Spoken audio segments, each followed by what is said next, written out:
Have you ever looked at a map of Africa and noticed all the straight lines? It looks almost too perfect, like someone just took a ruler and carved up the continent.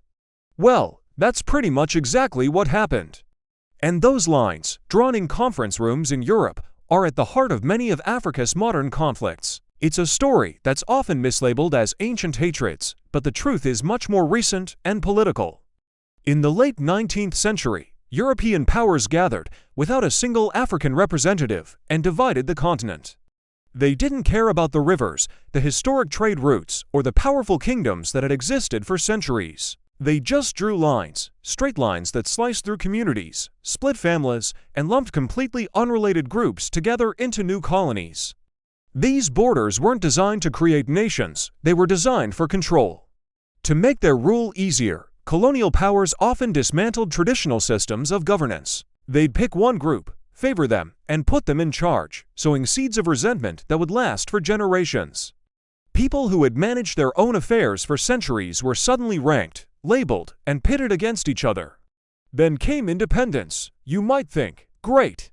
Time to redraw those maps, but it wasn't that simple. African leaders inherited these artificial borders. The risk of redrawing them was sparking countless wars with their newly independent neighbors. So, they made a tough choice. They kept the borders. Political freedom had arrived, but the colonial map, with all its built-in tensions, remained. The groups that had been favored by the colonialists often held on to power, while others felt marginalized and voiceless. Political competition wasn't just about policies, it became a fight for ethnic survival. Think about it. A border suddenly cuts through your community's traditional grazing land. A river that was once a shared resource now belongs to another country.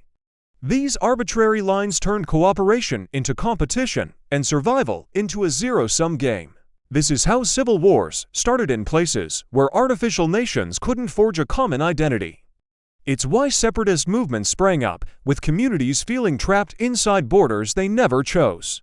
It's why neighboring states, sometimes sharing a common culture but divided by a line on a map, went to war. So, when you hear about conflict in Africa being tribal, remember this history. These aren't ancient feuds, they are modern, political struggles rooted in borders drawn without consent, designed to divide, not unite.